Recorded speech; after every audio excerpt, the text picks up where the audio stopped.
Oh, hey, it's your old pal Bob, and welcome to the first of, who knows, maybe there will be more episodes of Shop Talk. And today's inaugural episode features two of my old dear friends, Bill Wray and Dave Cooper, both artists of renown. So let's get to it. This is a very, just as a little bit of forewarning, this is a long and sort of free form, loosey goosey conversation. If you just want the shop talk type stuff, as opposed to all the preamble and background, all that kind of thing, you can skip to the probably last 45 minutes of this conversation. But if you just want it to keep you company in the background, enjoy. I think you'll get something out of this. And yeah, thanks for watching. This is the inaugural Shop Talk. I'm very lucky to have two of my old friends, not old as an elderly, but known them both for a very long time. Speak for yourself. Well, the illustrious William Bill Wray. Uh, you'll always be Bill to me. I can never go formal on you, William, but I know you. I think in finer art circles, you're known as William, but we're cartoonists who and fine artists, so we'll go with Bill. Are you comfortable with Bill, sir? As comfortable as you are with Bob. Well, that's my preference. And Dave, we are here with Dave Cooper talking to us from live from Canada. We've got Dave Cooper. So everyone watching, my mantra now is assume no prior knowledge. I assume anyone watching, but I shouldn't assume is familiar with your work. But let's first kind of bring you in by doing sort of the broad strokes. We'll start with you, Bill. Uh, how would you kind of describe the trajectory of your career from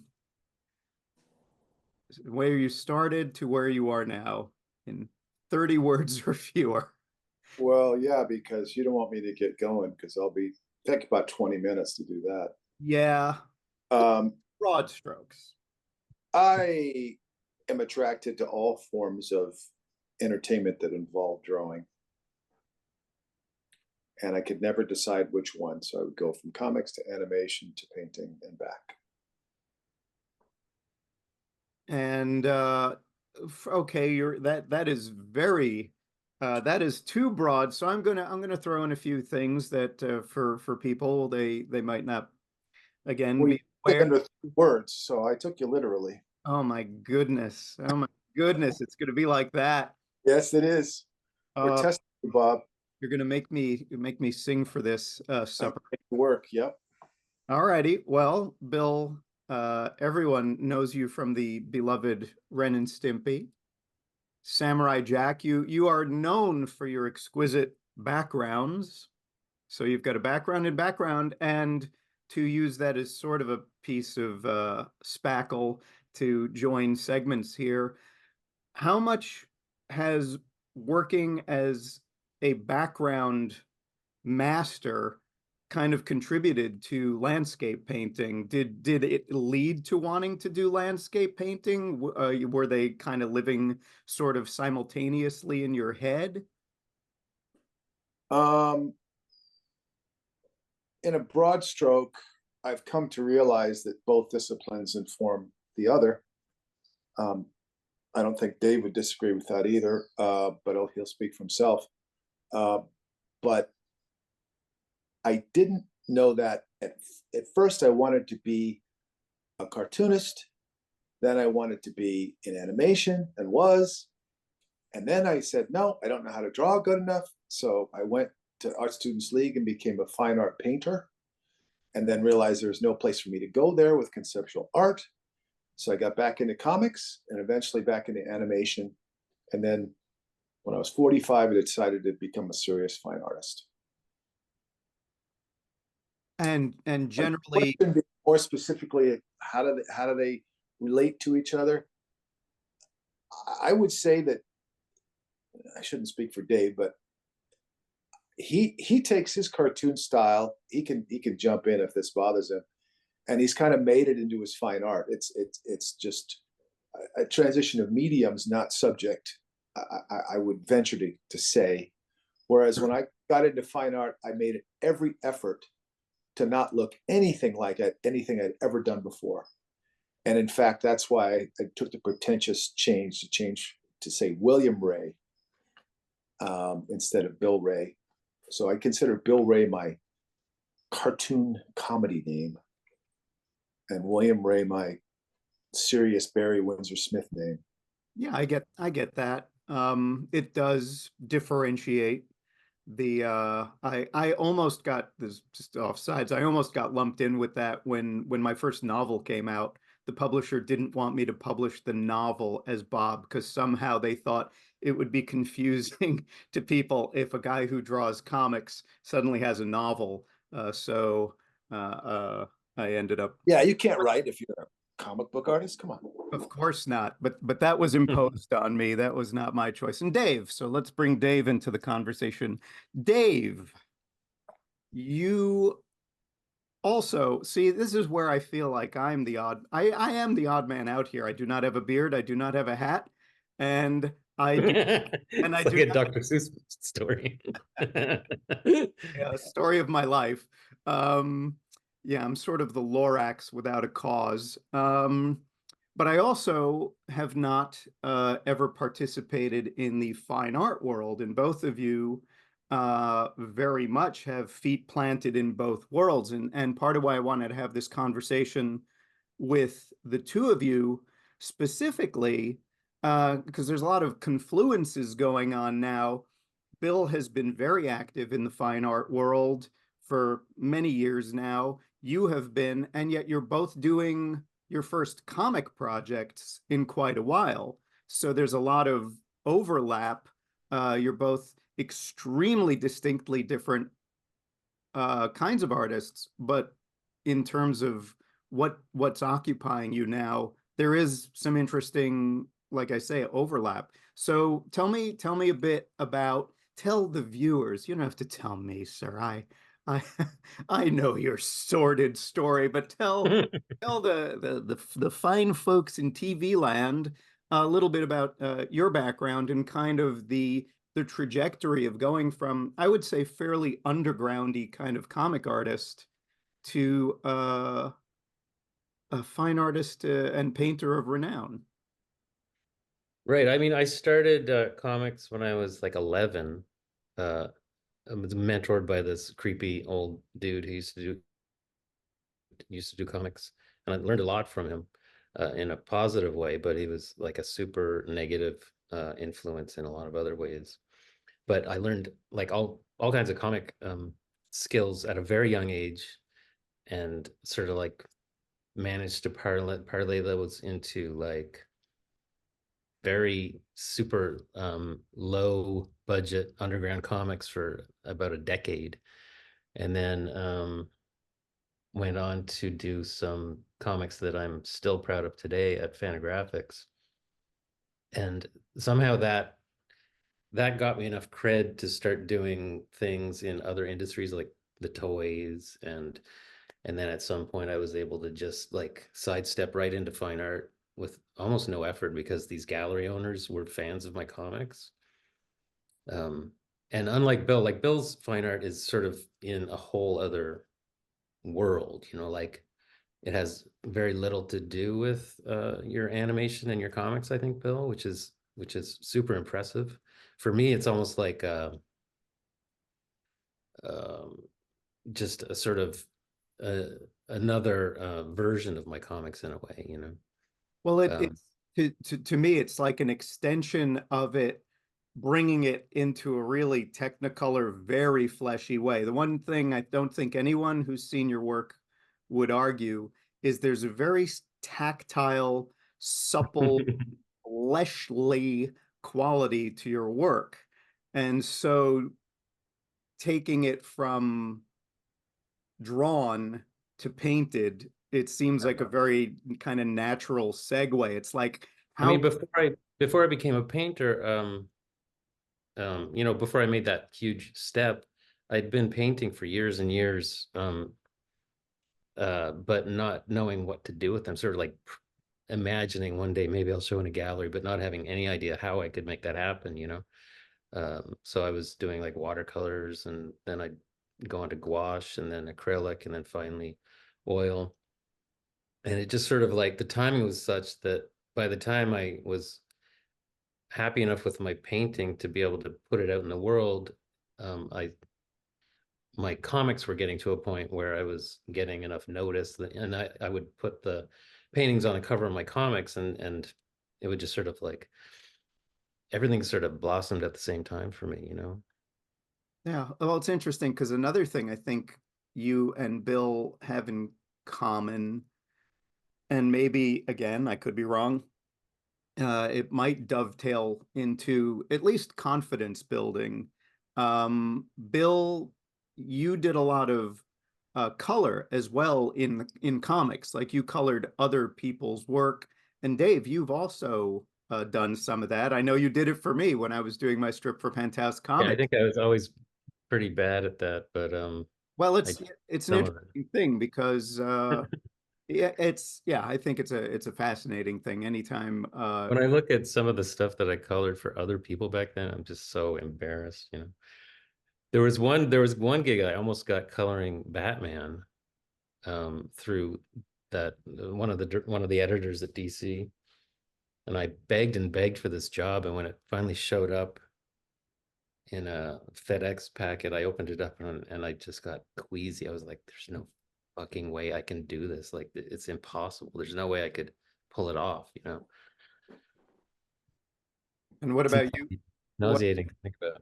well, was it because the art style you thought just wouldn't mesh with the way you colored, or was I it just don't think I was skillful enough to be able to to color like realistic comics. I wouldn't. It probably would have just looked all sort of weird and cartoony and opaque. And now, Bill, when you were doing that kind of thing, um, how much interaction? We're going to get to the well, I guess this is all technically shop talk. We're not talking tool time here, but when you would color other people's work, how much did you communicate with that artist, or did they just were they just like do your thing, man? Well, when I did that mostly for DC Comics, Yeah. and I worked for their art director. I didn't work for the artist. Huh. We're cattle when we work for Marvel or DC. Um, I guess a good example, hopefully I can truncate this story a little bit. When I colored the fully painted color on the Cult, it was drawn by Bernie Wrightson, who I used to visit as a young man at his studio, and he was a huge hero of mine. So it was like a double-edged sword when they said Bernie's got too busy to do the book. We're giving it to you. Unknowns to me, they didn't even tell him that yet. They just gave it to me. Hmm. And I said, do you want me to talk to Bernie? And they said, no, just start on it. And I said, okay. And I, of course, knew his work very well. I didn't have to like research it to see how he might do it. I didn't think I did. And I read the story, which was basically to me an epiphany. When I read it, it was like, this is Batman's bad acid trip. That's what the story is. He's having a bad acid trip. I used to drop acid. Acid helped me with my color.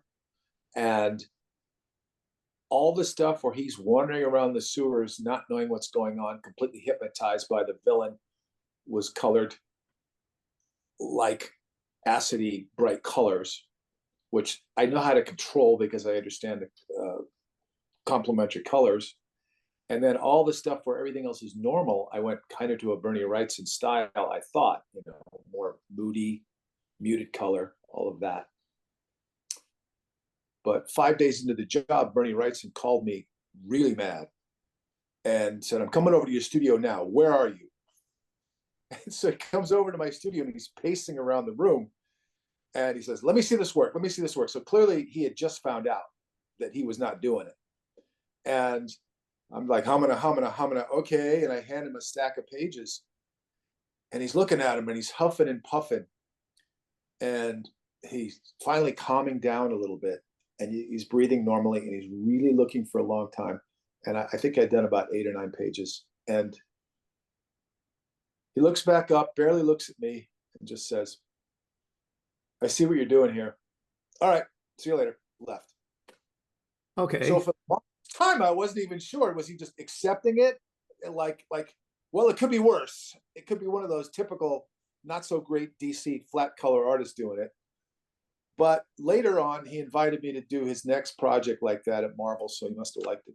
Yeah, he must have. Wow. I Yeah. remember when you were doing that too. I remember seeing those pages back in the, again, everyone here is old enough to remember the pre-digital age and the dreaded blue lines. Let's paint some blue lines, which is ancient, ancient technology now. I loved it. I didn't dread it at all. Yeah. Well, I mean, we've all, again, for the younger folks watching this, blue line was a method where you would have a full-size positive film of the art and a full-size negative of the art. And if you develop them yourself, I actually made my own blue lines. You had this chemical that you'd paint onto your art board, then you'd Mm-hmm. put the negative down, you'd put a piece of plate glass that was heavy enough so it wouldn't shift or anything. You had a UV light, like a sun tanning lamp.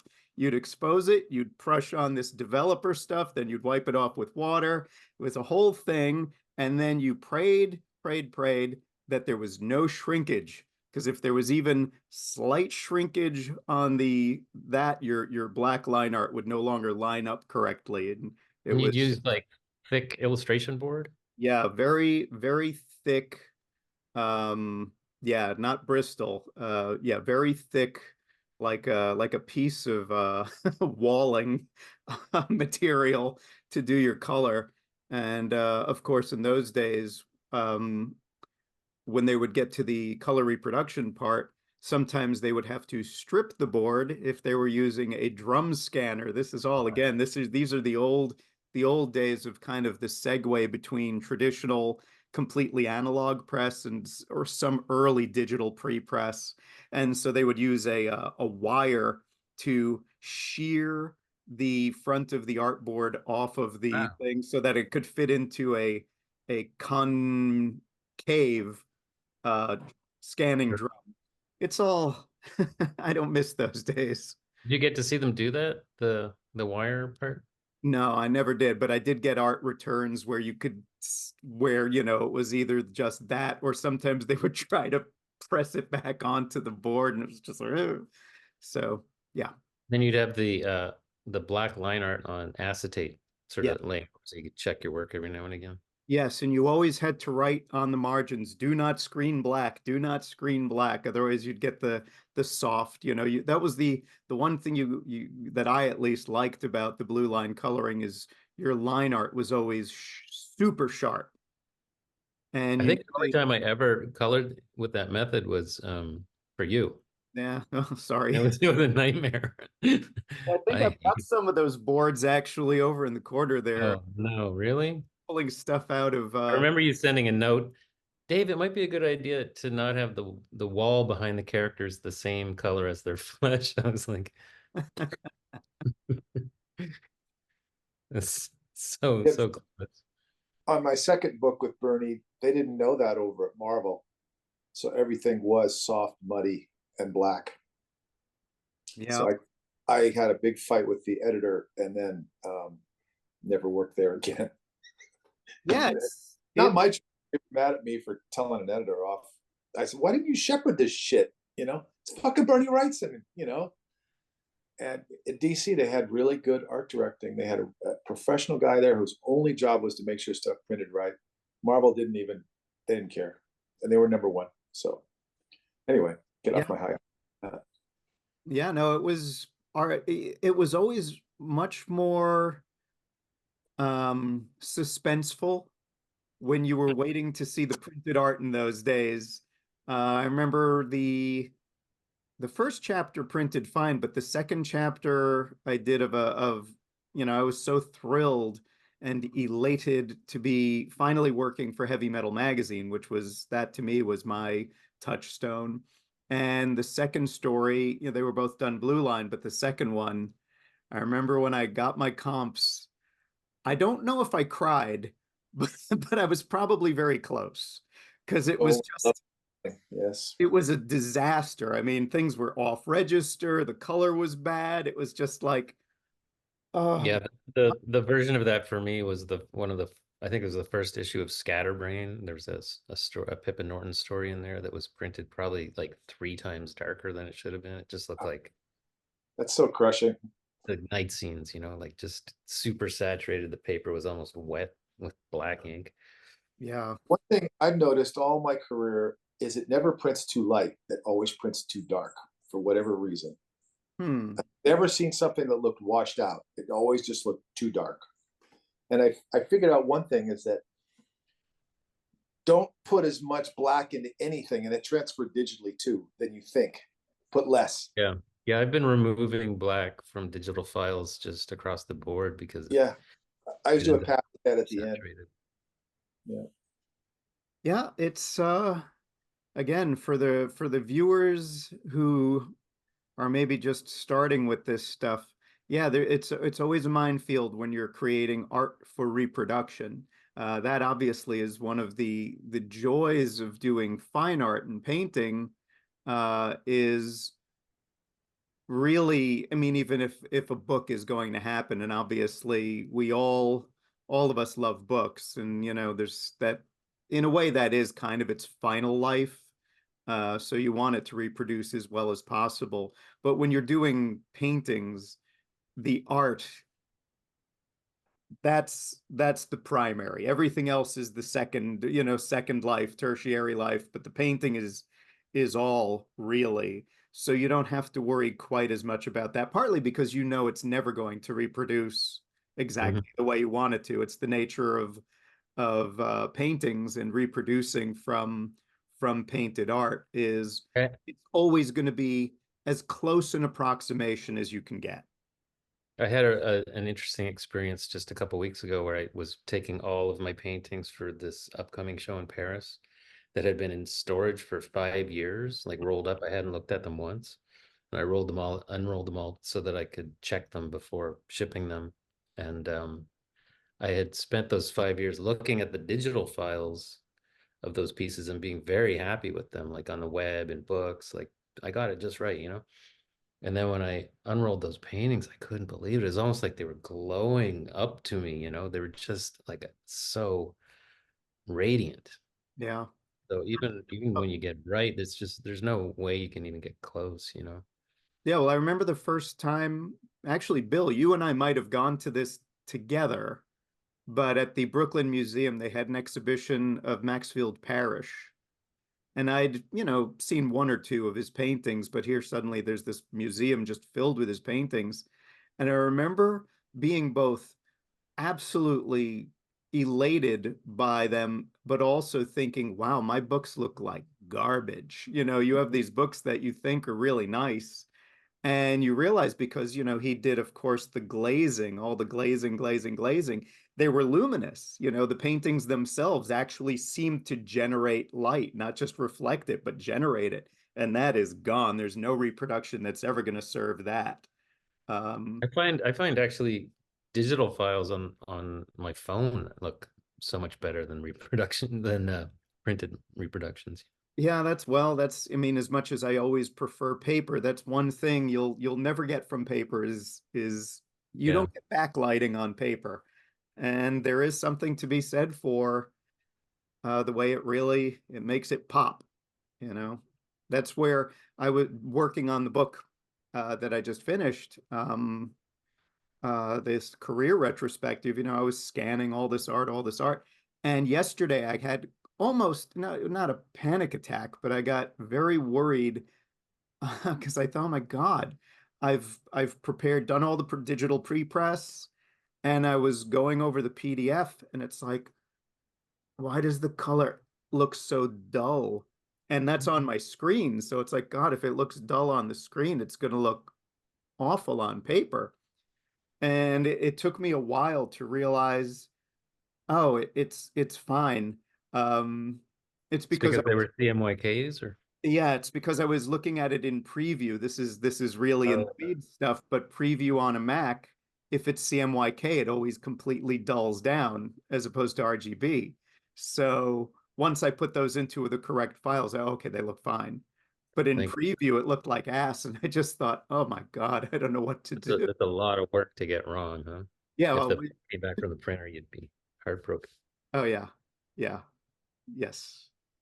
Yeah, this is, it's already a pretty narcissistic thing to do a career retrospective book, but if you're going to do it, you want it right. It's like I figured do it at 40 years into my career. I'm not going to wait for 50 because who knows what people will be looking at in 10 more years.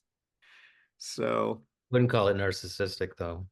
eh, I mean, we're professional artists, so I think I it's okay to suppose promote our work. I wrestle with it all the time. So that's that's a whole other So thing. it's going to be a very impressive piece of work, I'm sure. I hope so. I So, think I think that the demarcation is if you refer to yourself as a genius. If we're not doing that, we're all right. No, the imposter syndrome is alive and well. So I don't think I have to worry about. Yeah, I have that too, but I'm glad that we can both overcome it when it's time to like, put out a book or accept a job or whatever it is. Yeah, but I still, this is one of those things that I wrestle with is like it's almost, when I look at my own work, uh, I'm always trying to do the best I can, but I'm always aware it's never going to be as good as I want it to be. And that's where that the little demon of imposter syndrome does show up and say, don't feel too good about yourself. So it's Do you it's have a voice like like not a literal voice, but do you have an attitude in the back of your mind that sort of criticizes you? constantly. Yeah. Not so Yeah. much, but not so much that it gets in the way of my getting things done. Yeah. Um, this is where my pathology has been pretty well documented, and that anytime I do a new edition of a book, I go in and I retouch and I retouch, and Oh it's yeah, yeah. this is why I say I'm very sympathetic, or at least I used to be before he just became hands off, but to George Lucas, whether he was doing it right or wrong, I was sympathetic to that thing of I'm going to get it right. I'm going to get it right. It's like, Yeah, I cannot relate at all. I would never touch one of my old books, no matter how off it was. well, I just don't have that impulse. I regret some of it because again, since this book is a 40-year, looking back, another thing, this is the part of obviously part of this conversation is analog versus digital, and we'll kind of segue into that and how we all have made these things kind of cohabitate in the way we do our work. But in the purely analog era, going through as I was scanning art, it was like, oh my God, I destroyed so much of my original art in that kind of quixotic thing of making it better, where just Mm. I would finish a whole thing and then it's like, okay, I'm going to either repurpose it or rejigger it for, something. And it was liquid paper, the dreaded liquid. Curse you, Mike Nesmith's mother. Where I would just be just painting out whole sections and re-inking on top, and it's like impasto, it's comics. Wow. I'm kind of like that Spanish lady in the church, painted over Jesus and made him like a baboon. It was like, what was I doing? Why couldn't I at least have done this on photocopies or something? Because all that original art, as far as I'm concerned, is ruined for the ages. If But the impulse that caused you to do that is still alive and well, right? Oh yeah, very much. Well, I Yeah, when wrestle. I finish a work, I just like it's like I don't ever want to see it again, kind of thing, Mm, just go yeah, away. Bill. Well, I was going to say, I don't know if I should say that the problem is would be with insecurity in what you were talking about. But let me switch that over to something a little bit more nuanced than that, and that's I'm quite often controlled by my moods. If I'm depressed, the work looks like shit. If I'm in a good mood, I like it. Hmm. So, and sometimes one or the other will change that too. Like I'll be depressed, I'll look at it and shit, and I'll say, now, no, really look at it. They go, you know what? This is better than and it sort of pulls me out of the depression. Hmm. Um, That's awesome. I but don't think I've ever been able to it do doesn't that. always happen that way. And I also have, I don't know what to call it, but I have this lazy gene where I rationalize that substandard work is just fine for what I'm being paid or whatever the fuck it is, which comes from so many years of doing commercial art that I didn't like to do. Hmm. And I would just wasn't being paid enough, was getting no respect. So I kind of phoned it in. And I have part of me that is totally comfortable with that. And I've actually stayed away from trying to art direct feature films and things like that. It's been a very rare thing for me because of the level of demanding quality they expect and the work that they expected in every background. When you're working on friends who would, guys I train like Scott Wills would be on one background of a pan for 3 weeks, and I'm just like, let me have TV, please. I don't have the patience. I just want to kind of do spontaneous work that's stylized. And even though I'm known for doing some tight work with micros, close-ups and stuff like that, I just kind of want to get it done. And I'm really more comfortable with that. We have such a great, like lively, spontaneous. I don't know if it's actually as carefree as it seems, but your style is so spontaneous and sort of kinetic, It must lend itself to like fast schedules and that I kind of thing. guess so. Yeah. I mean, I'm kind of that way in particular with my oil painting now, but it started out being very tight and then loosen up more and more and more. And now I find for the most part, I'm bored with really realistic artists, I should say contemporary artists, but some I can still go, oh man, this is just something amazing. But so many people just are doing their art through that really slow observation that just bores the shit out of me. Where's it? Where's you? Where's the inside coming out? Don't we all really want to ejaculate on our canvas and metaphorically, of course? Um, I mean, I'm speaking out of turn here when I say this to Dave, but your work is very sexual, and I think you kind of need to, I think that's a great thing to tap into for art because they're not that far apart, you know? Absolutely, yeah. Going through all the work from my last big retrospective, it was almost shocking to me how everything is sexual. Like I Yeah. wasn't aware, like I never really stopped to think about it, Like I think I needed to find some imagery for some kind of all ages publication or something like that. And I was like, fuck, it's nothing but tits and ass and And kind of a thing about eating too. And I know eating you're, yeah, teeth, I know you're fighting. really big on your own cooking and Yeah. very good about it. But I feel like that the sex and food are, I'm not the kind of person who wants to eat a piece of cake out of a woman's vagina, but I can almost understand that, that the whole, the pleasuring, Yeah. great piece of art can pleasure you, great piece of food can pleasure you, Just great, like gluttony. yeah, Gluttony that just takes over everything. yeah, yeah, it does. So yeah, I don't know where else I'm going with that, but Cake, anyone? somebody take over. Can I back up a little bit, Bob? Oh, well, please. Earlier, like this is totally off topic, but earlier you asked how I got back into comics and how strange it is that Bill's back into comics too. And I'm just curious to know if Bill,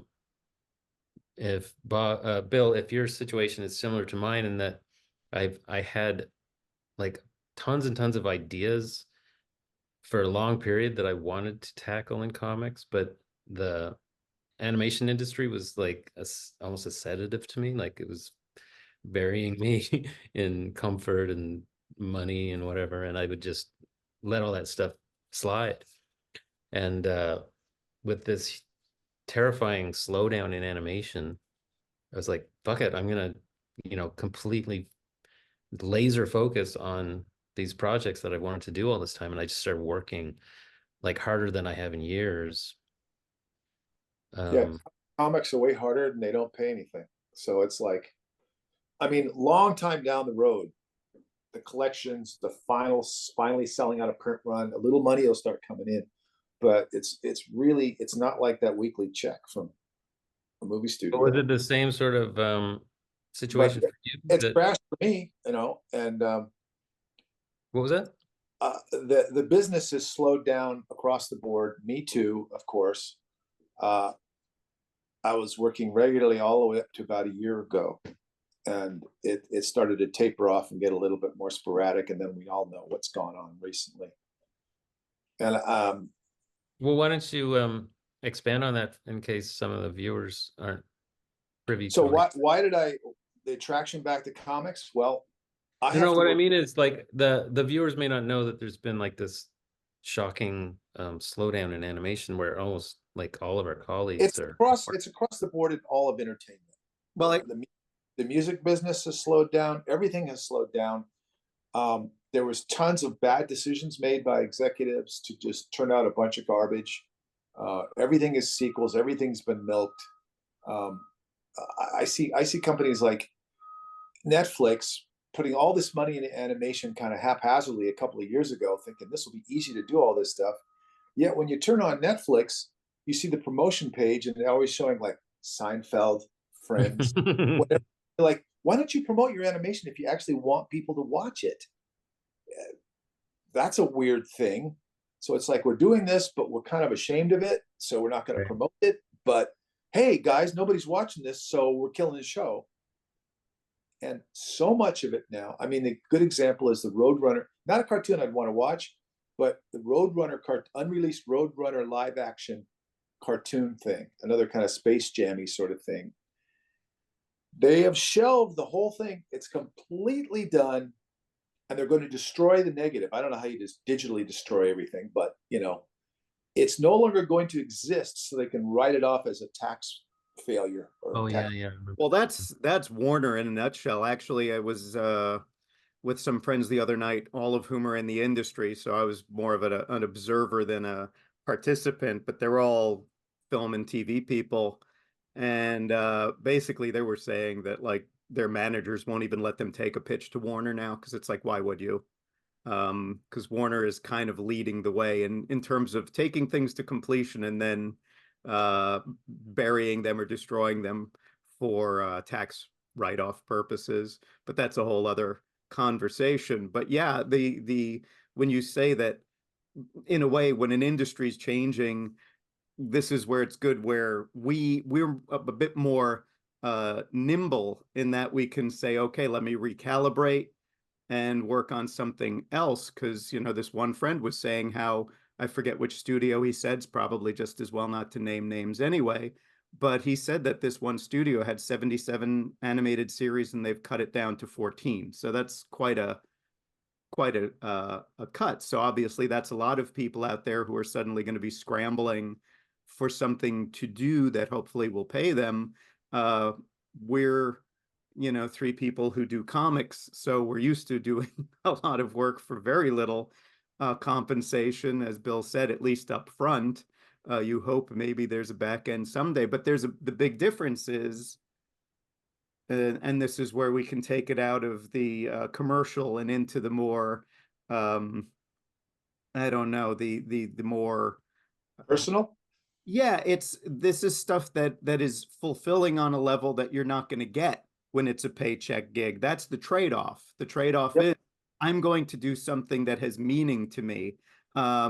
Whether it's, very personal, autobiographical, whether it's more puerile and over the top. I know Bill and I were, we go back our friendship almost, I think well, next year will be 40 years. That's a long time. um, Maybe longer actually. But when we were first kind of friends, we were working for Cracked, and I know Cracked magazine, I had these urges anyway, but it was like Cracked was my money gig. And then I would do the most offensive stuff on my personal time because it was a way to kind of purge the demons. It's like I cannot do these things for something for kids, so I'm going to do something horrendous on my own time.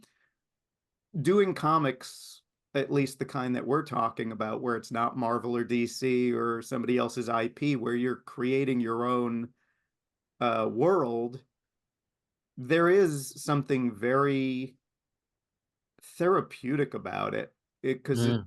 me, it feels very good. You know, that's where I kind of push from my mind, like, because if that part, the pragmatic part is living too much in your head, if you're not making money, you're not making money, you're going to pull all the joy out of it.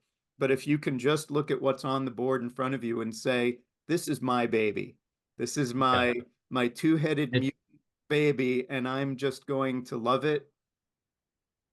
it brings a level of satisfaction like that you can't get anywhere else when you're fully in control of every little tiny thing. I'll take it a step further in my case, and that doesn't necessarily apply to you, gentlemen. Um, I take out all my anger there, all the rage and all the things that from my childhood to how I was treated on this project or that. I have a lot of anger in me. So it's no coincidence in almost every story I write and draw, everybody ends up dead in the end. You know, and if you compare that to comedians, most of them are all fucked up too, like stand-up comedians. At least the good Oh, ones. Yeah, and it's like this latest comic book I'm doing is I'm not supposed to talk about this, but I don't care. I'm not going to go deep into it either because it gets too boring. But I was involved briefly in the Ren and Stimpy reboot. None of that worked out for political reasons, and so one of the stories that I've drawn in my comic book completely reflects that experience, completely in a metaphorical way, but In a non-actionable way. those things are choices, you know, because I could, of course, it's parody, but they'll go, well, that's so and so and so and so. Well, if you choose to say that, that's what it is. But of course, that's what it is. You know, I just myself right there. This will be part of the lawsuit, but you know, for your sake, maybe I'll bleep what you what you said I and don't care. I figure it'd be good PR. giant letters, parody satire, parody satire. It'll be impossible for people to look at this and not say it's parody, of course. But Yeah, yeah, yeah. that was fuel for me on one particular story and these other stories. And then sometimes it's just stupid comedy I like. Like I'm wrestling now with a story. It's just called Super Conan, and it's just the idea that they're the whole mythos of both those things combined, and the jokes that I get out of that. And so I'm not even sure if that'll actually even happen. But there's also stories about people in my life, my past life, who it is a thin parody of them, and I savage them as brutally as I possibly can. So I'm I'm really not a good guy in a lot of ways when it comes to this stuff, but trust me, on some level they deserve it. So I think it's almost the definition of a good guy that you take your that all that anger out in your art and not in the real world. I remember you did a story that was, I believe, referring to that gentleman you talked about Yes. in the Yeah. beginning. I was And, thinking about that as you and were talking. I'm assuming you were kind of purging that out of yourself to draw that. Absolutely. Yeah. Yeah, I'd like to do more of that, but I find it more I mean it's not as fun for me. Like You need more assholes in your life, Dave. no, I've got a lot of them. It's just like making a work like you're talking about for me it takes uh it's just not as fun, I guess. Like I've actually thought of doing like a big fictionalized version of some of my career stuff. And in my mind it just seems so great and so dark and angry and but it's not motivating enough for me. Like I need kind of like a luscious, joyous kind of vibe to most of my stories, I guess. Well, don't read Klaus Kinski's autobiography then. Oh, that guy. That's Yes. the vilest, darkest thing I've ever read, and I've read a lot. So Wow. I'm reading it now, and I just kind of have to put it down But You have the censored one, I'm or fascinated with him and Herzog. So there you go. yeah. Getting off topic. Sorry. Yeah, well, but it's not really, because I mean, certainly, obviously, I've mined my own life for material, and if there's one thing that's kind of been one of the takeaways again of working on this book of mine, which I address in the book, is at least in my case, there it's a very precarious minefield when you do base stuff on your own life, particularly when you base characters or are inspired by people in your real life, because relationships change. And, sometimes you end up with whole chunks of your work where it's just like, God, it's just looking at this is just pain now. It wasn't pain when I did it, but it's pain now. Or so I don't know. For me, uh, in a lot of ways, I think the work that I do now is probably going to bear less and less resemblance to my life and reality. But also the other thing confronting so much of my past, you mentioned anger. I'm a lot less angry than I used to be. A lot less angry than I used to be, which I consider to be definitely a good thing. It's better for me. It's better for the people around me. But I Yeah, think, you've really changed over the years, Bob. well, thank It's goodness. inspiring. Yeah, I think it's amazing. It's Uh, so nice not to have those fistfights anymore. This oh is my goodness. Well, we especially. like the new Bob, the mellow Bob. Like you were a great guy before, but you're so light and positive, and you seem to be enjoying life so much more now than you were maybe 10, 20 years ago. Yeah, no, it's looking really doing a career retrospective when your career is completely enmeshed with who you are. Yeah. It can't be impersonal. Like I didn't want to get into really personal stuff because it's not that kind of book, and frankly, it's nobody's business. But as I say, they're entwined. There's it deeply entwined. Yeah, it tells the story without you having to. And the one thing, like looking back, because I went to my storage unit and I was just pulling out all these things that, you know, some of them go back to when I was a toddler. And it's just like going through this, 5+ decades of stuff. The amount of anger, depression, anxiety, all these things, and a lot of it was part and parcel of geography. I, in so many ways, didn't realize how toxic New York was. Like, I remember Gary Groth saying to me, "How can you leave New York? You're the quintessential New Yorker." And I said, "That doesn't have to be a life sentence." It's like I finally realized, oh, I can leave. I don't have to be here anymore. I'm not, slamming my hometown. I'm glad I'm a New Yorker. But it took a toll in ways that I didn't fully recognize until I got out. And I'm Hmm. not saying that was the only thing, but especially when I grew up, I grew up in New York City during its absolute low point.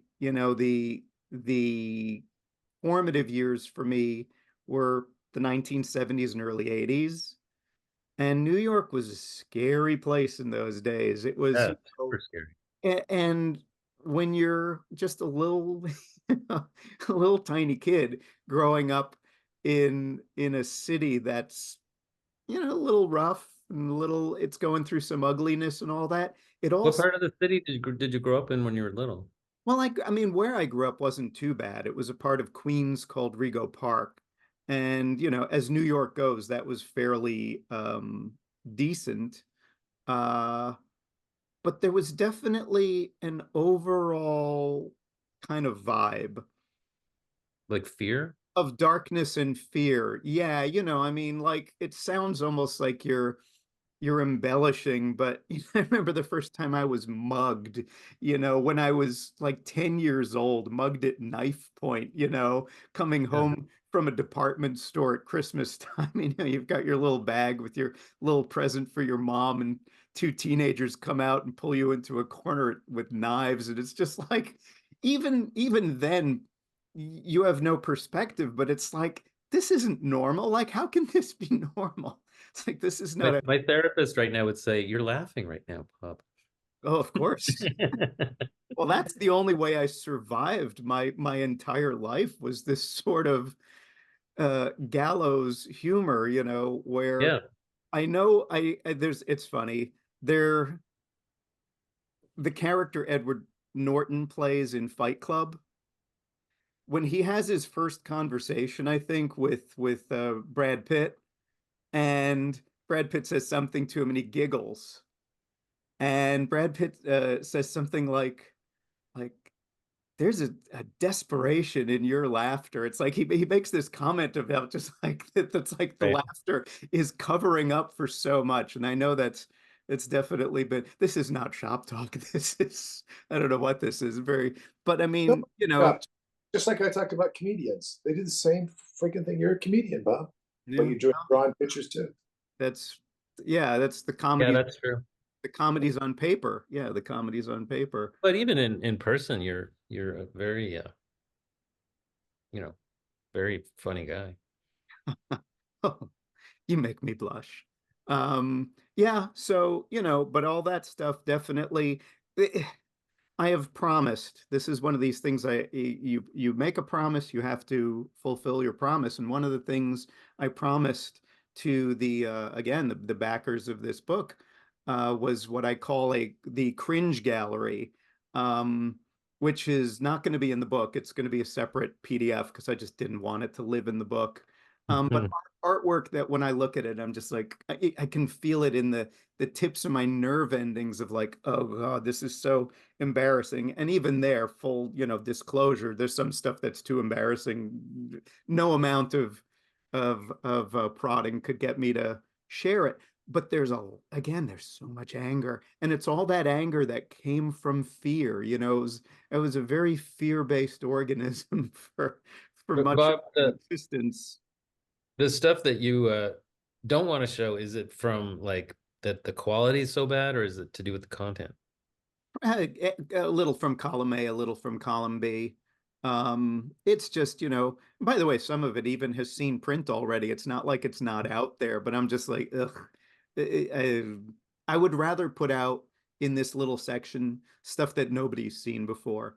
And by the way, some of it was stuff I didn't even remember doing. This is the thing. You get to be a certain age and you've generated so much work. Like when you're really hitting the archives, it's like, wow, I guess I did this. This is awful. But it sort of has my hand. So some of that'll go in there. Um, but then again, if I think honestly, if you can get through particularly a creative career without having things that absolutely fill you with sort of self-revulsion, can you say you've grown as an artist? It's like at least, you know, if that was the baseline, it would be pretty depressing. But I can look at that and say, well, I certainly got better than that. So okay, I can put this out there as sort of a an object lesson for people. Like, don't worry.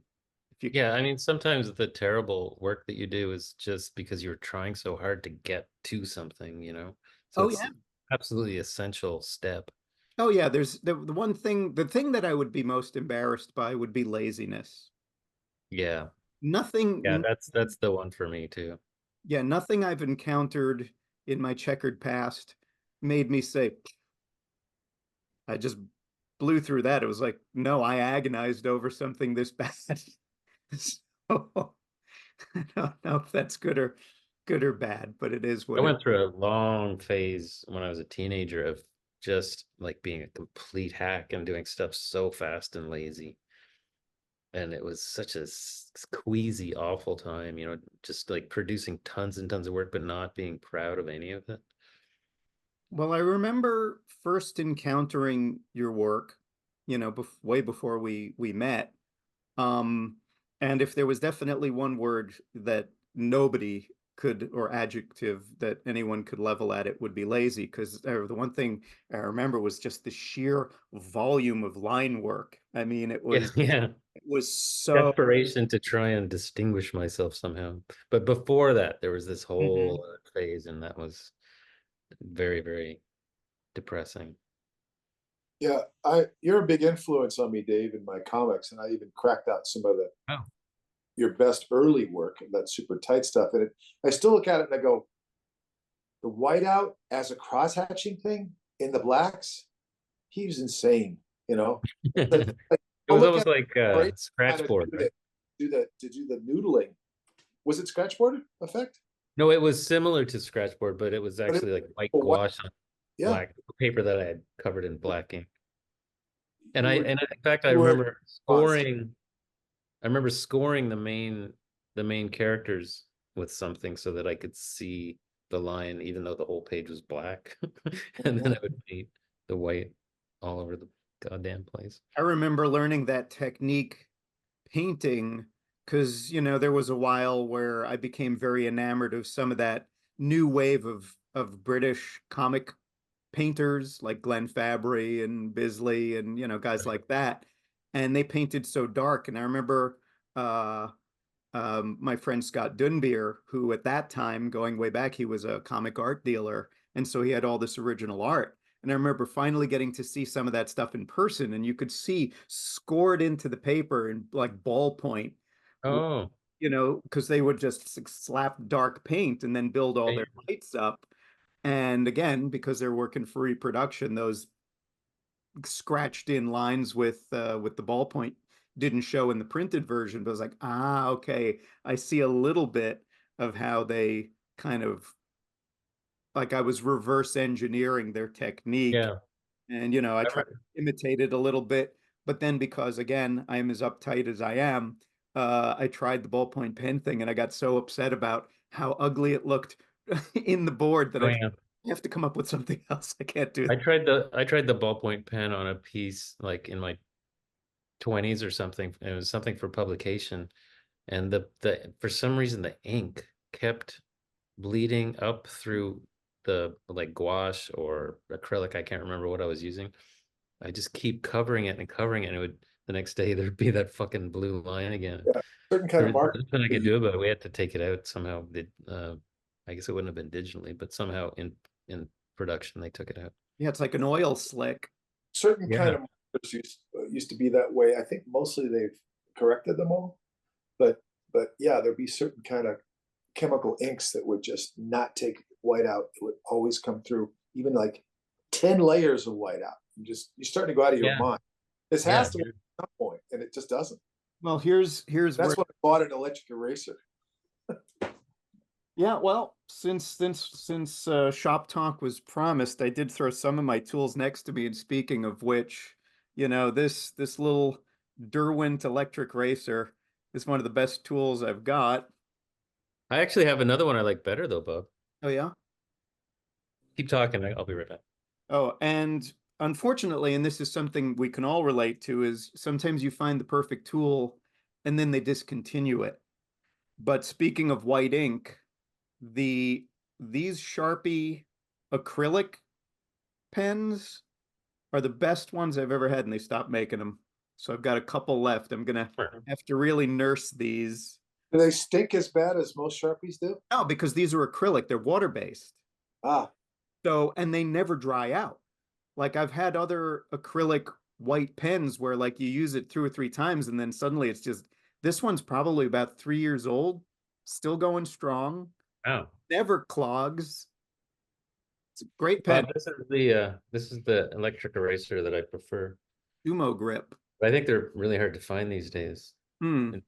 But I was talking to Peter DeSev recently, and he had a type that he really loves, and it has super thin. It I've has got, this size, but also the super thin. yep, I'm dying to try that. I've got one of those too. Oh, This nib is practically, yeah, it's tiny I and can't it's wait. really powerful. Yeah, yeah. The thing I didn't like about don't you find the motor in this kind of weak?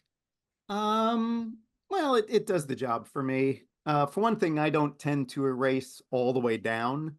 I just need enough to get out of my way. So if it leaves a little on the paper, I Right. don't really care. Yeah, I'm using it basically to draw almost like white lines, as if it was like whiteout or white Mhm. gouache. So like I use a kind of paper called Yupo paper, which you can draw on with anything, but I tend to use graphite or colored pencils, and I'll hatch like crazy, so it's almost completely covered, and then I can go in and like Hmm. highlights or contours with this thing. Comes off perfectly, completely white. Well, I'll tell you one person, if I do more of these shop top things, I would love to talk to is Thomas Fluharty. Do you know his work? I don't think He so.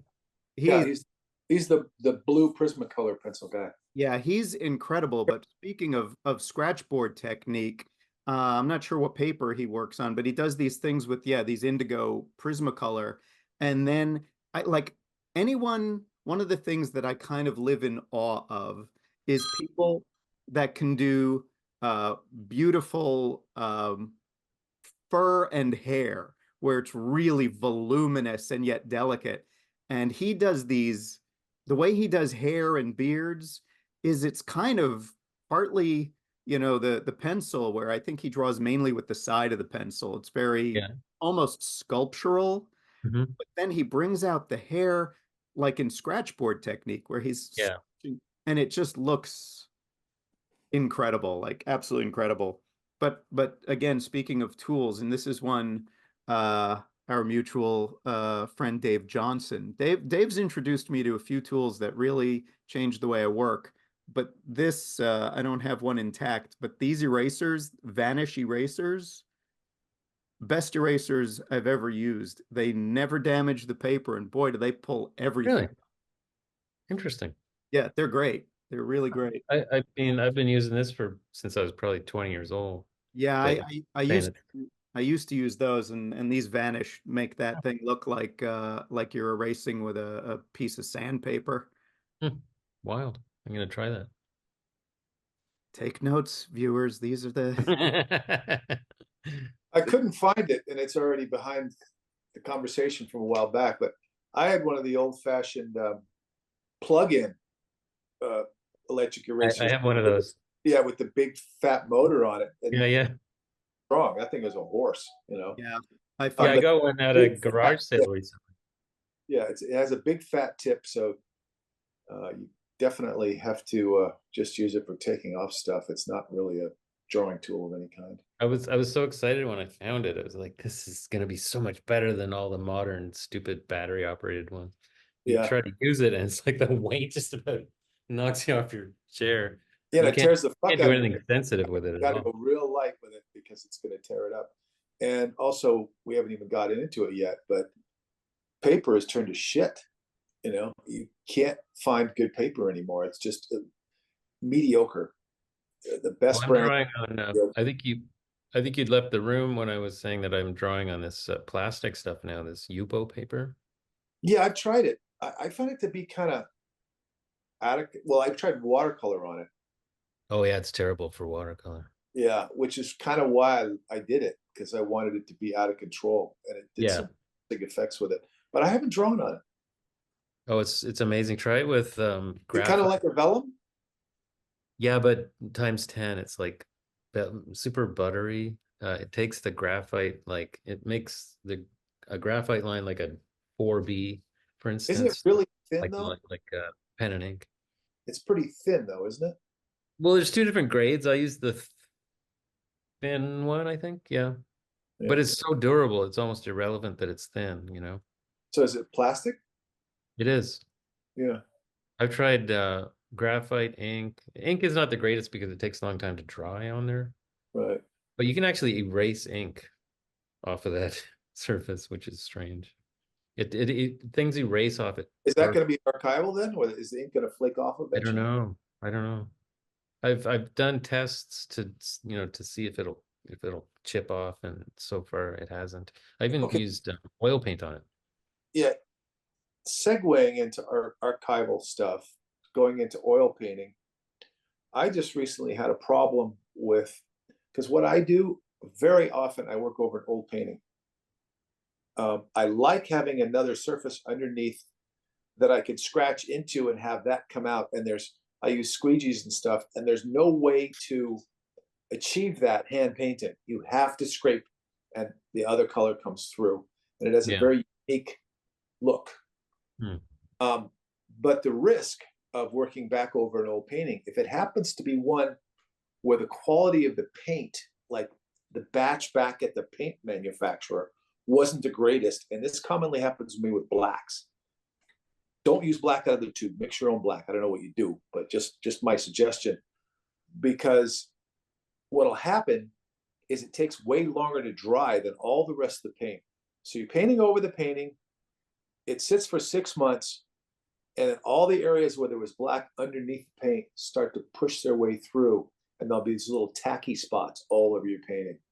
And Gross. I have this one painting that twice now I've had to sandpaper down portions of it and repaint it. And I just finished doing it for the second time, and I'm hoping that the second time is the charm. But it's also what's interesting, and I kind of have this argument with my gallery owner. They like to wrap everything in plastic. And so, Nightmare. yeah, if you're leaving it in plastic, it's just like when you put a warm piece of toast in a Ziploc bag, it fogs up on the inside. So it's trapping the moisture, combined with the gallery is at a beach town that's blazing hot all summer and then cold and rainy. So the art itself, if it's there for a year, is going through these extremes with no temperature control inside a plastic bag. And I try to tell the owner that, and she's just one of these people who's never wrong. So it's like, Yeah, well, can you plastic is, to me, wrap that's mine? the worst thing to wrap a painting Yeah, in. just wrap mine in good old fashioned butcher paper. That's fine with me. Yeah, that's what I use a lot of the time. I recently packed that big shipment to Paris in Tyvek because my art shipper recommended it. Do you know about this, Bill? It's like a roofing kind of Yeah, that's insulation. yeah, it's I mean, do you know those FedEx envelopes that are sort of like impossibly strong? They seem like paper, but they're more like fabric. Yep. I think it's kind of like that stuff. So it's not gonna stick the way plastic does. It has sort of a fabriciness to it. Yeah, yeah, yeah. I think I might use that moving forward. It's kind of it seems like it might protect the painting without the possibility of sticking to it. Well, Yeah. here, this is another. I didn't even think of this, but it's another kind of an interesting topic because it does become less and less relevant until it rears its head, which is again in the old days, pre-digital days, you would have to send your original art to the printer, I mean to the publisher, and then you'd have a nice sleepless night as 24 pages and a cover were thrown into a FedEx box and you just hoped against hope that they got there. Otherwise, you were, at the mercy of if you were smart enough to at least make full-size photocopies. And if not, you just. So when you ship off a bunch of paintings, how sleepless is your night or nights until they arrive safe and sound? I mean, obviously, if they're going to another country, they also have to clear customs, but at least once they're in the country, once they're there, it's somewhat less worrisome. But like sending off a ton of paintings for a gallery show. Yeah, I think I've gotten to the point over the years where I am able to just completely put it out of my mind. Like they're sitting in a warehouse right now at my fine art shippers. Mm-hmm. He's built a crate for it, so they're just sitting there in a tube, and we're waiting to have Paris figure out the brokering and all that. Are these going by plane or by sea? Plane. Yeah. And Well, it's better to work somehow with I'm able to just not think about it, Good. well, I get little you're moments of anxiety, but generally I'm okay. Good. you're working with professional shippers who know they have more invested in making sure it gets there. When you work directly with FedEx, you just it's a total crapshoot. Yeah, Yeah. I that's mean, if it's not a big, expensive show like this, then I will handle it myself and roll it into like a sono tube and just ship it UPS. And in those cases, I just assume that it's gonna almost be destroyed. So I pack it so strong, there's no way they could even, destroy it if they even tried. And then you just Well, these days knock I've on noticed, wood, I don't think I've had a problem yet. these days I've noticed that who'd ever thunk it, but the U.S. postal system is better at getting lost stuff back than FedEx is. FedEx basically, if you lose something, they just go, "Oh well, fuck you, sir, sue us," and we'll look at the fine print and see how hard that's going to be. And it's like the post office, they make you sweat. You wait weeks, but eventually it went over here, and then it went over there, and then it went over back here, and it's not coming back to your post office. You'll have to drive to the one over in the next town, but it's there. And you're like, so they have lost less. I'm probably jinxing myself now. They have lost less Yeah, I from keep me. knocking on wood every time we say anything. Yeah, I almost wanted to change the subject of the conversation. You're jinxing everything, you know. I've only lost one thing in the last several years, and it was the one thing that I said to myself, let's not pay insurance on that one. Sure. You know, we'll save $5 on that or whatever. And sure Yeah. enough, it appeared, and UPS was like, what do you think happens to a package where they have no idea where it is? Like, they have to have destroyed it by accident and then, snuck it into the garbage can, I'm sure. Yeah. Well, I would say people would be the answer to that. A good employee and a bad one. uh, uh, But what are the chances that it would be that one damn piece that I well, it didn't? has to be, I think going back to the jinx thing and just the psychology of it, I think it has to be something that's it's really, really, really important for you to get it to this person. Uh, and that's just because that's happened to me I was describing that Bernie Wrightson book and how I had fought with the editor and it was so badly printed.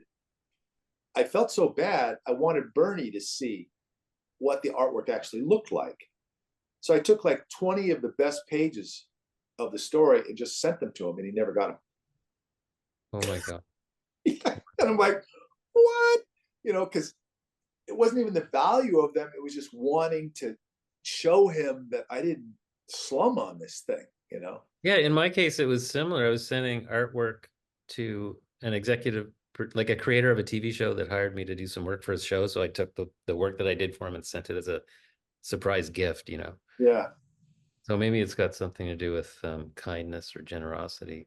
Yeah, we gotta quit doing that. Yeah, I was never kind again after that. Me neither. And boy, that should be the note to end this conversation on. And the moral of this story, kids, don't be motivated by kindness. For God's sake, if you could just take one lesson away from this, don't be kind. And don't rewind either. Yeah. Well, we talked about a little bit about pens and erasers, probably erasers more than pens. But I was going to briefly, really quick show process of doing a comic book page. Yes. Yeah, we'll wrap this up pretty soon. I don't want Let to. me know when you want me to do that. Hmm? Let me know when you want me to do that. Oh yeah, no. Any time if you're ready now. I mean, Right again, here. one thing the three of us have in common at this point is we are very hybrid in our approach. Is I think we all still do the drawing, good old-fashioned analog, and then we use the computer to either assemble it as a page or to add our lettering or this or that. That's another thing that um, I would kind of want to talk about a little bit before we all wrap this up is lettering, because lettering's really become kind of a third rail now. Again, looking at my work, the thing that I regret most was having used commercial fonts for the last 30 years. And in my case, it was because this sounds like an excuse, but it really isn't. Even at a young age, even in my 20s, I began experiencing extreme pain when I would do hand lettering. I think it's just the tininess of the repetitive motion, tiny, It's nothing like drawing.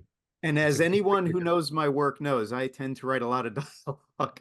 So I was killing myself. It was like I literally can't draw. I lettered like 3 pages, my hand, my wrist, it's just like they're on fire. So I jumped, but it was the early days and you know, even when they had things like turn your own lettering into a font, they all looked like shit because, you know, you couldn't create ligatures, you couldn't create all the things that make your hand lettering look hand lettered.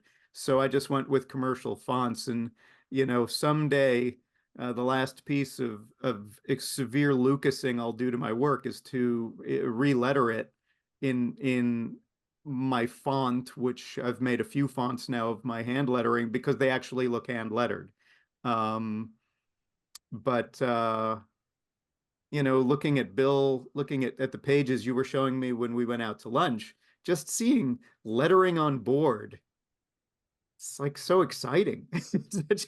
It's so novel to see like an actual finished comic page where everything's on the page. It's like, oh, this is the whole page. It's got the words, it's got the pictures. That's very I un can't stand comic book art with empty word balloons. I just can't stand it. And it also is yet another level of editorial and me, the humanness of the hand done lettering. A font, even if it's based on your own work, is still kind of has this rigid machine like quality, even though they've improved on it. But I still, you know, I still can get a little bit more of a punch on a joke, Mhm. just how hard or the size or the emphasis I write a specific word. And I wouldn't do it any other way. I also kind of like, it's a combination of thinking and then when you've got it, kind of zoning out, and I can just, it's almost like comic book inking, where you don't have to have this supreme focus on doing it. And I like lettering. I like doing it. Now, I would like it if it didn't cause extreme pain. Well, at my age, everything with drawing causes extreme pain. Particularly a mouse at a computer makes my shoulder flare up. So, Oh but yeah. yeah, the knuckles in both my hands are going. So Hmm. let's not get on the grandpa stuff. Yeah, I It's was too. gonna say, yeah, I'm gonna leave that. That's gonna be the spin-off show, not called Shop Talk. It's gonna be called Aches and Pains, and everyone can just grouse about their various. Hey, the days when I could draw without pain. Yeah. Exactly. Please save. That's gold, solid gold. Save that for the other show. Well, process. Writing sits with me for a long time in my brain. Quite often, I will, and then when I've got it somewhere where I think I'm going, I'll start typing it out. And most often, I'll get a inspiring few pages, and then I'll hit a wall. And sometimes that wall lasts for days. But I've found a thing that helps me get over that is when I wake up in the middle of the night to go take a piss or something, the first thing I do is put into my mind, where was that spot in your story where you were stuck? What's a good gag for there? And it almost always comes to me.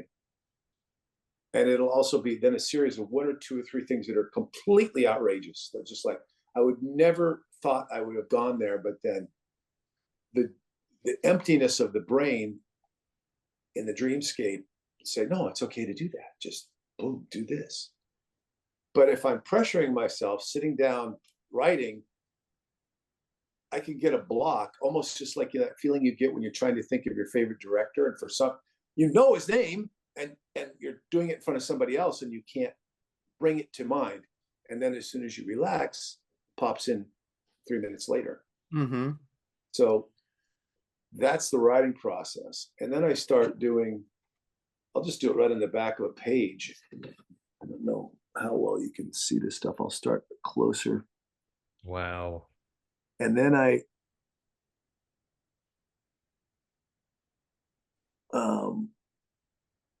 That looks great, Bob. so that's That the does sketch great. process. Then I take that, and this is where the computer comes in. I assemble them on the computer screen and print out a light blue of those sketches, and they'll look as rough as this, and you can barely see them because I want to be able to draw over them without having the line bother me. Right. And then I'll do it.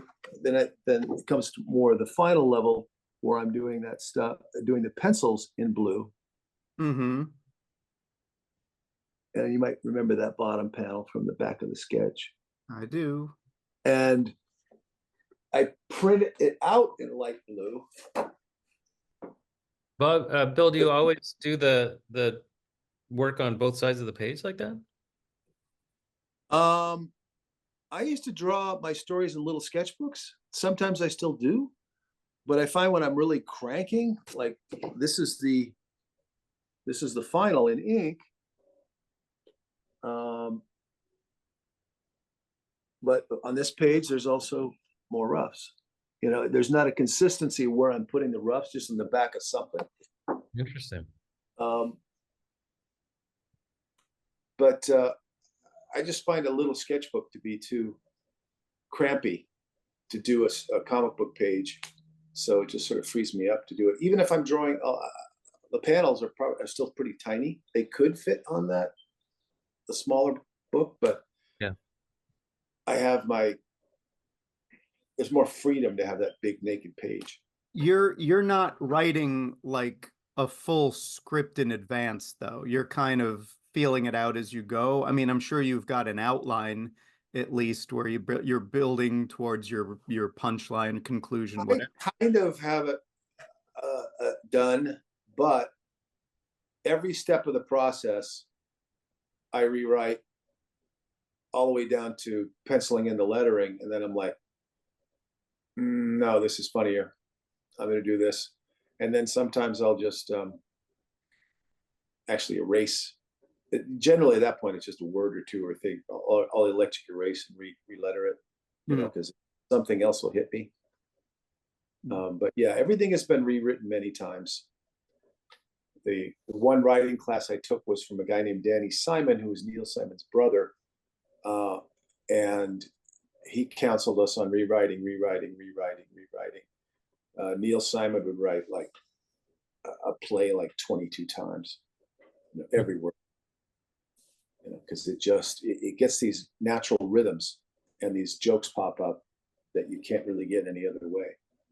Yeah. So, That's another reason why I'm glad I do my lettering on a separate layer now, is because I do tend to revise and revise. And it's like, as I'm reading, I'm like, oh, because I do the lettering. Well, I mean, for me, my process is I start off, I write a full script. I mean, it's very, very screenplay style, traditional script. like if someone else was going to draw it. Yeah. Yeah, exactly. Because also the other thing is I can't rely on my own memory necessarily of like what I wanted to have in that panel. So I better write out my descriptions but my thumbnails, my thumbnails are super, super simple and hieroglyphic like now.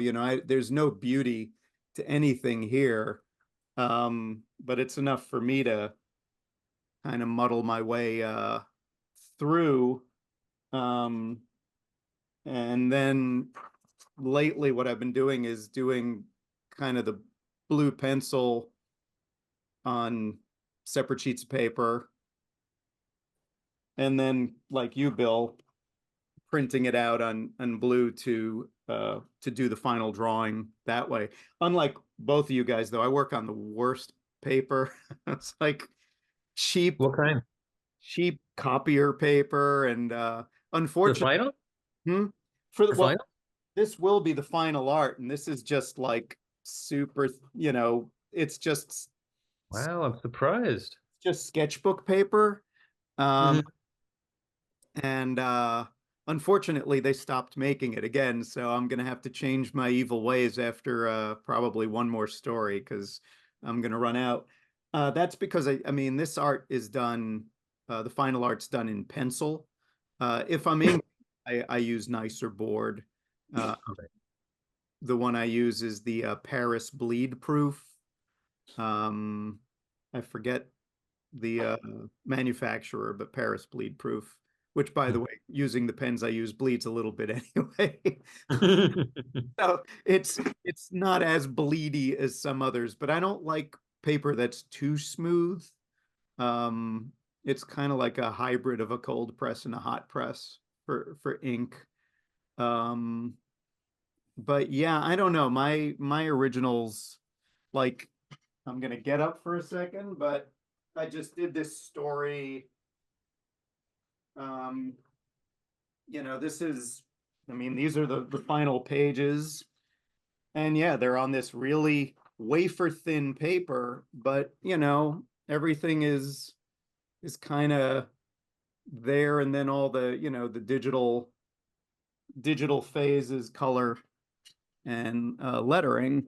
And again, I'm glad I do the lettering on separate layers because this is one that I didn't write. I was adapting somebody's just sort of a long um, kind of anecdotal thing and trying to figure out how to break it down into a story. And I was trying to honor his words, but when I sent it to the editor, they were like, "Yeah, you can cut a ton of this out. He's not going to remember saying this or that." It's like let basically they said let the art breathe more. You're covering up too much of your work. So I said, "Okay, great." So I pulled out a bunch, but I'm glad there was no lettering on the boards because that would have been a nightmare. So, and Dave. Okay.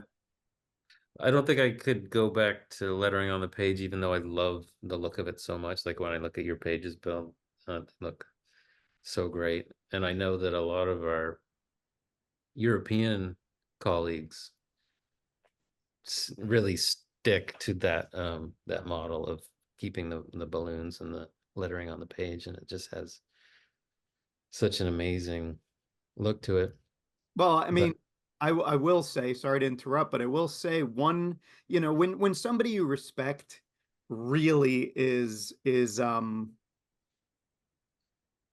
intransigent on something, they're passionate, it does kind of influence the way you think. And I remember, on more than one occasion, Dan Clowes has expressed a vitriolic hatred for fonts, where he's just like, I can't even read it. I hate the way it looks so much.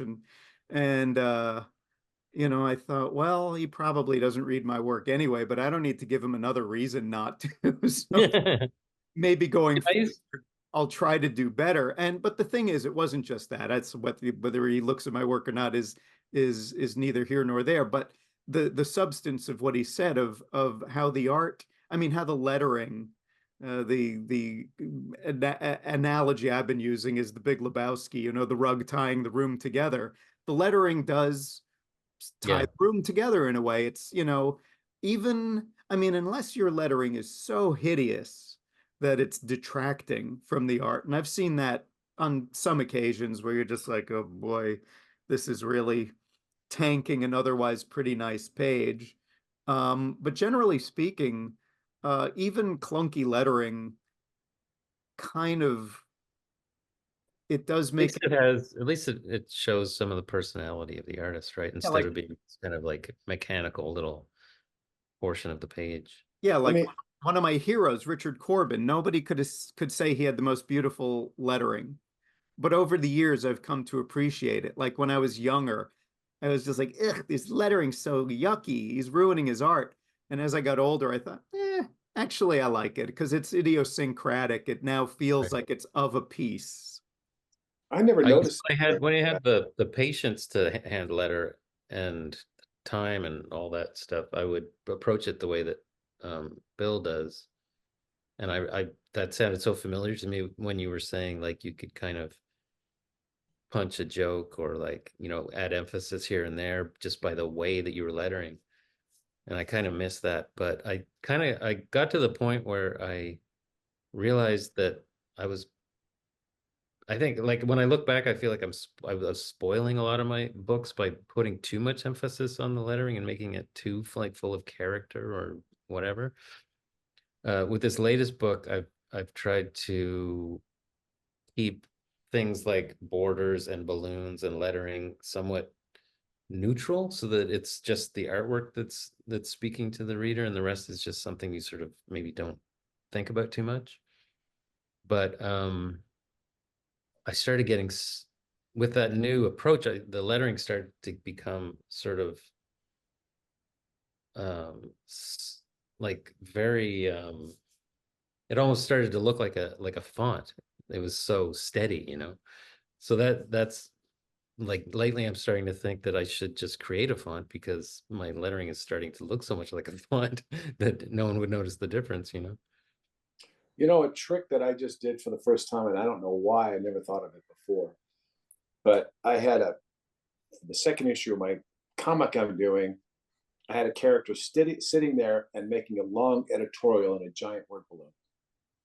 And so I said, this is going to be a nightmare to get it just right. So I actually did the whole thing with a font, printed it in light blue, and led it over that by Right. hand. And it just made it go so fast and looks cleaner and more solid than my other stuff, but it still had a little bit of personality to it as compared to Yeah, that's just what I've been doing is like lettering the whole book with fonts, like not comic book fonts, but just, any old font, and then reducing the opacity enough that I can letter over it. Just oh, to there you go. So you've been doing it. yeah. I'm such an idiot. I never thought of it before. Now I'm talking like it's some sort of innovation. I guess lots of Well, people this don't. is the first time I tried it, and Oh, I okay. wasn't sure it was going to work because I think I might have ended up with thousands and thousands of layers of lettering, and the files were getting huge. But I guess lettering doesn't actually take up much file space. So. Yeah. Interesting idea. I will say the one thing that I've gotten much more comfortable with, though, is all the sound effects lettering. That stuff I still do by hand, and it's gotten much more kind of wonky and Yeah. idiosyncratic Yeah, because me too. I'm less fussy about it. Like the one thing that I've been striving for is to excise as much fussiness from my work as possible. Me too. And I think it's finally beginning to get to that not so fussy stage. Not and the truth is, working on kind of crappy paper also makes me less fussy. I'm like, Yeah, I like working on shitty paper, and I do it all the way up to the very last stage, and then I like, okay, this is going to be the nice paper and the good, drawing. yeah. Um, Well, but one of my heroes was a cartoonist who mainly was known for his work in National Lampoon. A guy named Charles Rodriguez or Rodriguez. I believe that would be the Portuguese pronunciation, but I probably am stomping on it. And when I finally got to see his originals, because I did put together a couple of books of his work, everything was like on just typewriter paper. yeah, And I thought, if it's good enough for him. I Um, find it freeing, like I've never been one to be able to draw in a good quality sketch pad. Like it just like freezes me up. So I just draw on like printer paper all the time. yeah, there's something where you can become a little bit precious about it, where it's just I do find it a little inhibiting. Yeah. So, yeah, really this is another thing, and I think this kind of is an art student thing, or at least in kind of a neophyte newbie kind of thinking. And this dovetails into the whole, the classic, what used to be the quintessential classic fanboy question of, what kind of pen do you use? And frankly, that's what this conversation is. This is what kind of pen do you use across the board? But there was something about thinking if you had that pen, if I have that special pen, suddenly I'm going to have the gift. And Well, do you remember like how everyone used to use a Winsor Newton number 7 because Robert Williams uses the, like yeah, but that's that whole thing. It's like at a certain point you realize it ain't the tool, it's who's it really using it. doesn't matter. And so at a certain point for me, like I used to have really nice pens or really nice this, really nice that. And then kind of over the years, it's been cheaper and shittier and better results. Yeah. It was just like, yeah, I can buy, a gross of this pencil for cheap, and I'm getting the results I want. And if I keep snapping the points off them because I have kind of draw, not with a heavy hand, but I put pressure on things, so I'm snapping points all the time. But it's like it's okay. I'll burn through this, but Yeah. That's why your hands hurt. probably. Mhm. I do the same thing. That's the problem with pens. When you ink with brush, then it's how delicately you lay it down, although your hand still is locked in one position. Yeah, for But me, a brush is even worse because of that lock, like you're trying to create accuracy. well, I always mix the two, pen and brush, and just keep jumping back and forth. But um, recently, I was always a Winsor Newton guy, and I switched to Da Vinci because the quality of Sable just went down the tubes anyway. Yeah. Oh, Dave, what are you holding up there? It's what's it called? Prismacolor. Oh So I yeah. use a red and a black, and Mm-hmm. if it's too short, I tape them together so that there's something to hold. Yeah, that's another thing is the pencil extenders are a big thing for me. Yeah, I have one of those. Because as you can see, it's Oh wow. Yours it doesn't yours must like hold much less because when I use one of those it won't go into the erase the sharpener after a while because yeah, well, I have three different sharpeners. I have my electric for when it's long enough. Then I have a little manual, and then I have a really little one, so I can get that last little bit of I'll light. have to try that. Um, Yeah, I have a drawer filled with small pencils and I'm just like, I don't know what to do with these. yeah, You yeah. find that when they get to a certain like when they're a little too short, like they're still filling your hand to the same extent, but it feels different than a pencil that's long like this. Have you ever noticed that? Well, yeah. I mean, unless I use those extenders, the extender usually because I mean I won't put it into the extender until it's probably about 3 Yeah. inches anyway. So um, and I I just don't find know. it like a weird kind of a weird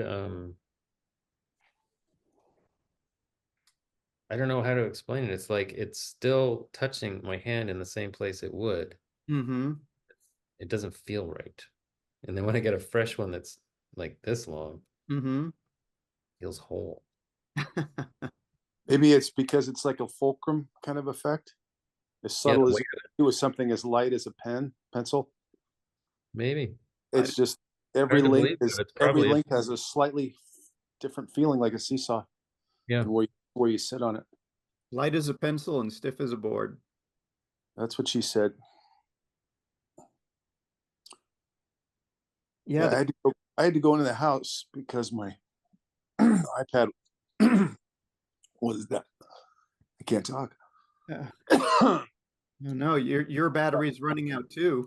Yeah, Well, so this different background, different lighting. again, I mean, for anyone who's still watching this, thank you. Although this is probably the part that most people really uh are maybe getting the most out of in terms of because tool talk, it's interesting because I have a couple of friends who, they teach at art schools.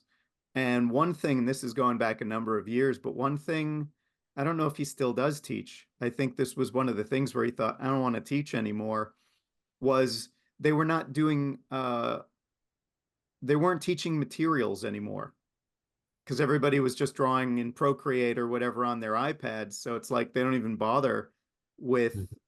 analog learning tools. And I just thought, oh, that's kind of distressing. Not that I got a lot of that, even going back in the, you know, Cenozoic age, it there was still a little bit of material use. Um, but it's I mean, kind of I kind of learned it all by trial and error anyways. yeah, me too. Me too. Um, But it's now it's almost like it's negated. It's almost like, let's just assume nobody here is going to use traditional materials anymore. And I that's think definitely the way it's going. what an awful thing though for an art school to Yeah. assume. It's like art school, if anything, is the part of your journey where you should be packing your head with stuff that might seem useless that maybe someday eventually, but you know, Yeah, my son was saying the other day, like, why are they teaching us printmaking? Like, what the hell? What's the point of printmaking? I'm just like, there's no way you can explain this to somebody who doesn't give a shit about it, you know? It is completely archaic. yeah. Well, you could To say people like us, it's fascinating and it speaks to like so much about being a creative person. yeah. And you can't always rely on Vistaprint to make your t-shirt. Maybe someday you're going to want to pull a few yourself with your silk screen. You know, I mean, this is where the one thing I will say, this because I think we've done a pretty good job of both being aware of our age, but also this hasn't been codger talk. It's not like, I remember when that kind of thing. There is I think there's a lot more appreciation of traditional ways of doing things among the young than some older people give them credit for. You know, it's very easy to become Abe Simpson and say everyone's just doing it on their iPad Pro now. And then all it takes is going to a local coffee shop and you see some 18-year-olds sketching away in their sketchbook or this and that's like, it's not across the board. It's not some monolithic thing where everybody decided they are going to forego the ways of their elders. And, look no further than things like vinyl making a comeback. I mean, I'm not racing off to buy vinyl. I'm perfectly happy with MP3s or whatever. Um, we make we make our decisions on what modern things are going to supplant the traditional. For me, obviously, books are still something I want. I don't want digital ebooks, but I'm perfectly fine with my music being that way. Some things physical media, some things digital media. And I think that's the way it is with the way people are still doing their creative pursuits. There's some, I yeah, think for personal work, it's definitely alive and well. But yeah. what worries me is, in the like the artists in the film industry and so forth, it's definitely going 100% digital. And Oh yeah, and I'm not going to even invoke the dreaded well, I'm not even going to invoke it. That's a topic that's too long. The oh, existential, okay, I know the two-letter subject. we all know what it is. I don't even want to get into it because this is a happy It's too occasion. dark. It's too Yeah, dark. this is a happy occasion, a happy meeting of the minds. But it's very easy though, and I think it's a very kind of natural thing, especially when fields are going through what you could call a transitional phase. Things are very transitional right now. And, the pendulum always swings to its extreme before it kind of swings back to the middle a little bit. And right now, the pendulum is all the way here.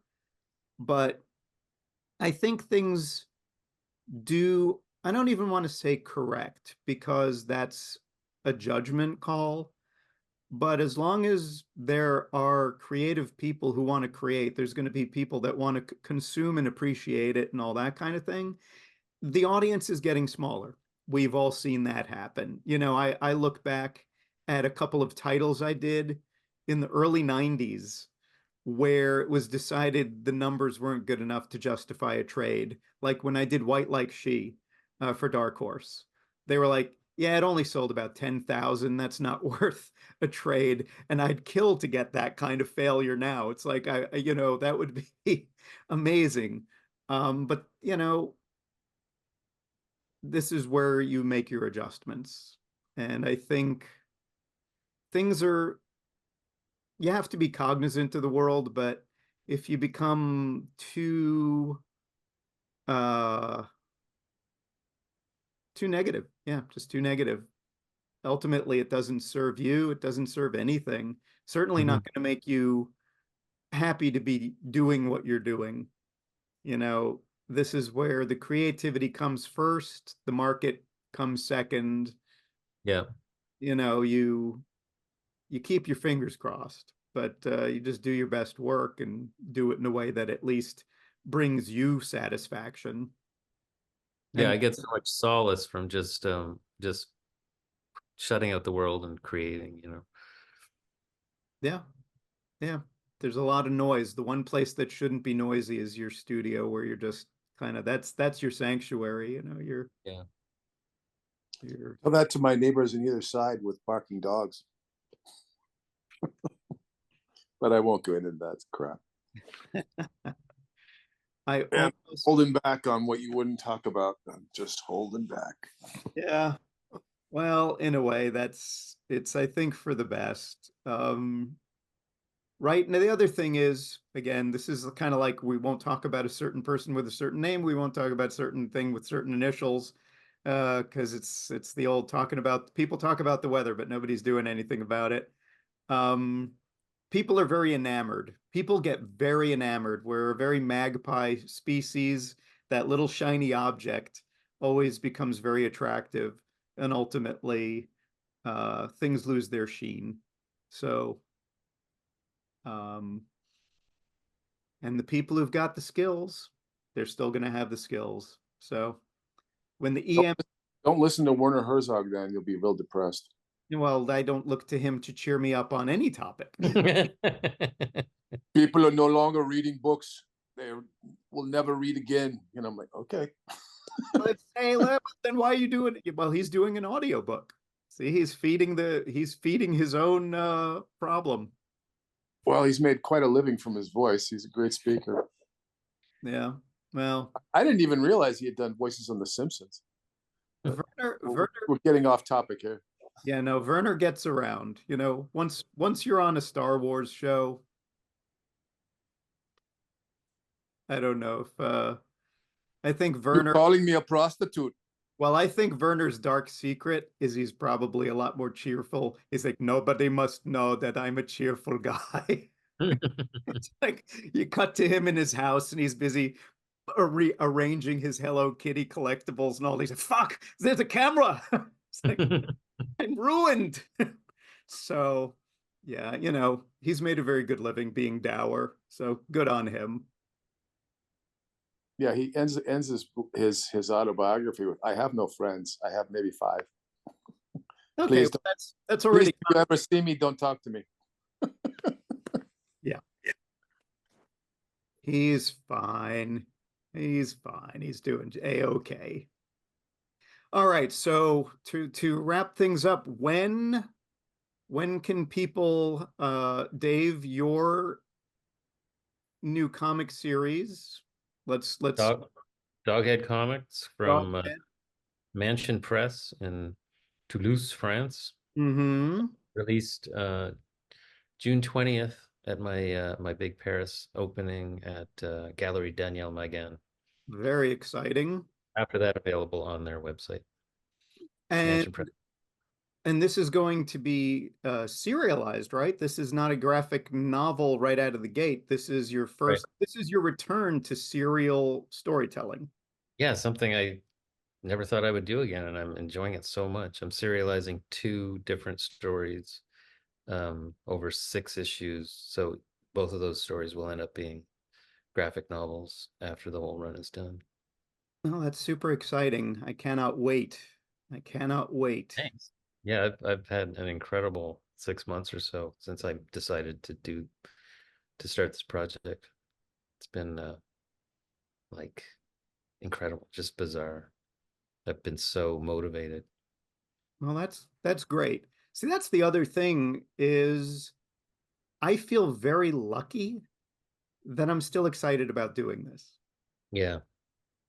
That wasn't necessarily always in the cards. But I've kind of reached a stage in my life where I just feel lucky that I like doing this and that I still Mhm. have stories that I want to tell. And if anything, I get distracted because it's like, which story do I want to tell? I've got a lot. Yeah. And Never thought that I would want to do comics ever again. And it just kind of like hit me out of the blue. It was shocking to me. well, that's where you learn something is more innate than you Right. realized. It's like, oh And yeah, everything I do, it comes in cycles. I'm so ADHD. I'm like fully focused on painting for years without caring about anything else. And then suddenly it switches to comics or animation or whatever it is. well, the one thing I will say is your paintings are very narrative. Right. You know, there's stories going on in every painting. You might not be delineating it with dialogue, Yeah, but it's always about character or weird events or whatever it is. Even my music has like everything I do has some kind of narrative. Yeah. So that's something that is completely baked in. That is part of your artistic DNA is storyteller. Just how are you telling it? Are you telling it in a single image?